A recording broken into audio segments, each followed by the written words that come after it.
അസ്സലാമു അലൈക്കും വറഹ്മത്തുള്ളാഹി. പ്രധാനപ്പെട്ട ഒരു കാര്യമാണ് ഞാൻ ഇന്നിവിടെ പറയാൻ പോകുന്നത്. നമ്മൾ ഭക്ഷണം കഴിക്കുന്ന സമയത്ത് നമ്മൾ എന്ത് ചെയ്യണം? ബിസ്മി ചൊല്ലണം.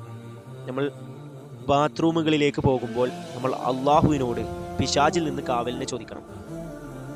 അതുപോലെ നമ്മൾ എന്തൊരു മേഖലയിലേക്ക് കടക്കുമ്പോഴും അവിടെയൊക്കെ നമ്മൾ അള്ളാഹുവിലേക്ക് ശരണം തേടണം. ഇത് പറയാൻ കാരണം എന്താണെന്നറിയോ? നമുക്കൊരാൾ സിഹിർ ചെയ്തിട്ടുണ്ട്. ആ സിഹിർ ഭക്ഷണത്തിലൂടെയാണ് ചെയ്തിട്ടുള്ളത്. അതിന് കൈവശം എന്നൊക്കെ പറയാറുണ്ട്. യഥാർത്ഥത്തിൽ അതൊരു സിഹിറാണ്. ഈ സിഹിർ ചെയ്ത ഒരു വസ്തു, ഉദാഹരണം പറയുകയാണെങ്കിൽ ഒരു മധുര പലഹാരത്തിലാണ് സിഹിർ ചെയ്തിട്ടുണ്ടെങ്കിൽ ആ മധുര പലഹാരത്തിൽ ഒരുപാട് പിശാചുക്കൾ അതിലുണ്ടാകും.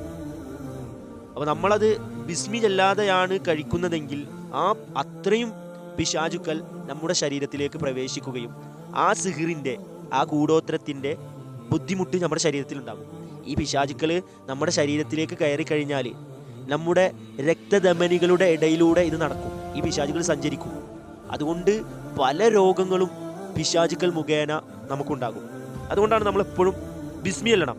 അതുകൂടാതെ നമ്മൾ ബാത്റൂമുകളിലേക്ക് കയറുമ്പോൾ അള്ളാഹുവിനോട് പിശാചിൽ നിന്ന് കാവലിനെ ചോദിക്കണം എന്ന് പറയാൻ കാരണം എന്താണെന്നറിയോ?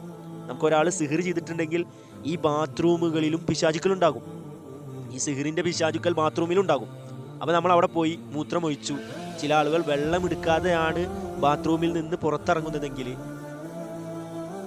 ആ മുൻദ്വാരത്തിലൂടെയും പിശാചുക്കൾ നമ്മുടെ ശരീരത്തിലേക്ക് പ്രവേശിക്കും. നമ്മുടെ ശരീരത്തിൽ ദുർഗന്ധമായി ഇരിക്കുന്ന സ്ഥലം എവിടെയാണോ ആ പോയിന്റിലൂടെ ശരീരത്തിലേക്ക് പിശാച് പ്രവേശിക്കും.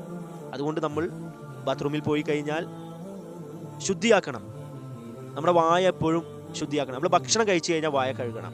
അല്ലെങ്കിൽ നമ്മുടെ വായയിൽ ദുർഗന്ധം വന്നു കഴിഞ്ഞാൽ ആ വഴിയിലൂടെയും പിശാചുക്കൾ നമ്മുടെ ശരീരത്തിലേക്ക് പ്രവേശിക്കും.